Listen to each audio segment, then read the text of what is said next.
Hello everyone, welcome back to our channel. In today's video, I'm gonna tell you how to find your Cashtag on Cashapp.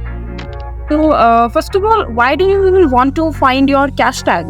Simply because maybe you want to send or receive money from someone and you are not comfortable sharing your phone number or your email address to that person for privacy reasons, or whatever the case is. In order to find your Cashtag, just simply open your Cashapp on your smartphone, and here just click on the profile icon at the top right corner of your mobile screen, and here you will see that so here on this page you can see that at the very top of your accounts page you can see that there is your Cashtag. It starts from $, and the username that you have set for your Cashtag.